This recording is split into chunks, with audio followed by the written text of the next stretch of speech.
The report's based on a rigorous review of quality evidence published in the past 5 years on the role and impact of private schools in developing countries. And by private schools, we mean schools that are run at least mostly independently of the state and depend on the fees they charge for operational and development costs. The focus of the review has been private school delivery of education to poorer sections of societies, including low-fee private schools that have grown rapidly in recent years, and in countries identified by DFID as priority countries. And as a result of this, most of the evidence has been concentrated in South Asia and Africa. The review assesses bodies of evidence that support and refute key assumptions from the private schools policy debate and rates them as strong, medium and weak. And these relative ratings were arrived at using set criteria to ensure objectivity and transparency.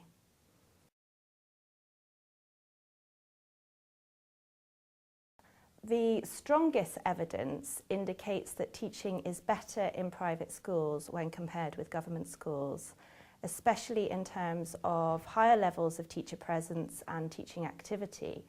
And this finding resonated with moderate strength evidence that parents perceive private schools to be better quality than government schools. And again, teaching and teacher attendance was highlighted. This perception that private schools are better quality than government schools was one important factor in parents' choice of school, among others, including English language instruction.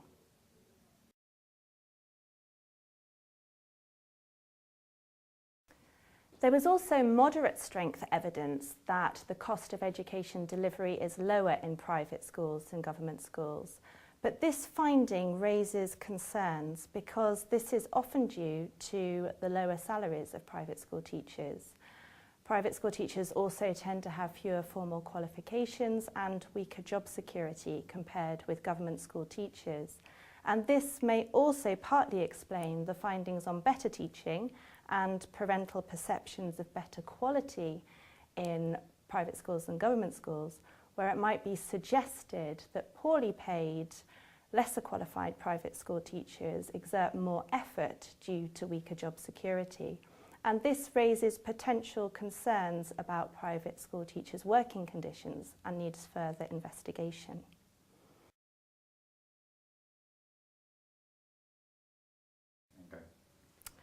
Moderate strength evidence also indicated that private school pupils achieve better learning outcomes than government school pupils.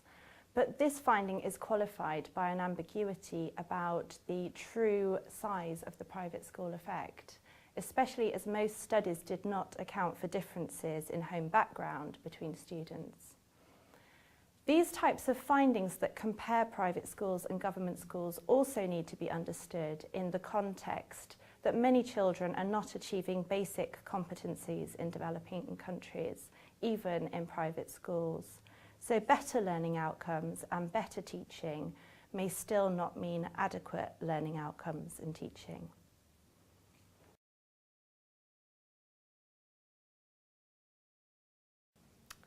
A critical gap in the literature is the lack of data on the true extent and diversity of private schools in developing countries.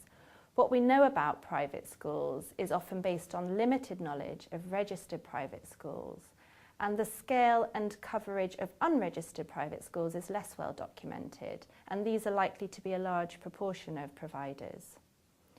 Another critical gap is that much of the debate arguing for an enhanced role for private schools in developing countries is based on theories and beliefs that private schools are more accountable to users, that users will vote with their feet and would exit private schools due to quality concerns, and that private schools create market competition that drives up standards across all schools.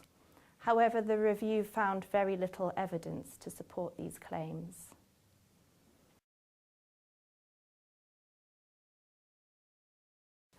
Another key gap where evidence was found to be weak was in relation to access and equity. The only moderate strength finding relating to equity was that girls are less likely than boys to be enrolled in private schools. Although findings relating to equity are weak, they do suggest that although private schools are increasingly prevalent in rural areas and continue in urban areas, that this does not necessarily mean that they're reaching the poor. Private schools are less affordable to users than government schools, and it is unlikely that the poorest are able to pay school fees in private schools. These limited findings raise concerns about the impact of private schools on access and equity and are key areas in need of more investigation.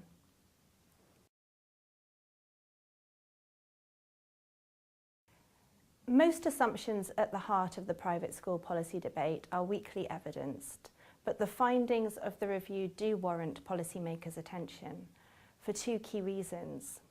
The review has flagged up critical gaps in the knowledge base and also identified a number of areas of concern about private school provision in developing countries. And this highlights a need for caution in terms of policy, as well as the need for more targeted research.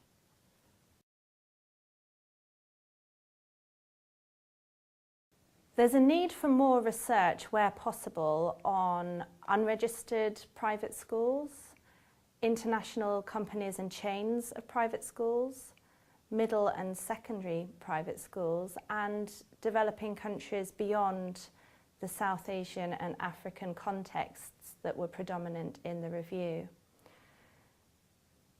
The review also raised areas of concern which need more investigation. For example, are claims to increased accountability and competition supported by evidence? Do low-fee private schools compromise teachers' pay and conditions? Which socioeconomic groups are accessing private schools and for how long? And what welfare sacrifices do they make in order to do so? And do private schools provide quality education per se, or just compared with government schools? To understand these complexities of private schooling, there's a need for longitudinal research and more in-depth ethnographic work, as well as political economy analyses of schooling.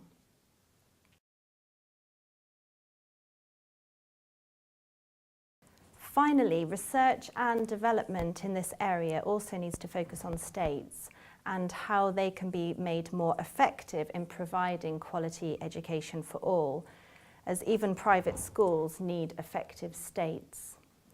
Such research would build on moderate strength findings from the review that states are constrained by a lack of capacity, legitimacy and knowledge of the private sector to implement effective policy frameworks, that state regulation is not necessarily effective and often offers opportunities for bribery, and that states may be promoting private sector provision without adequate regulation and controls.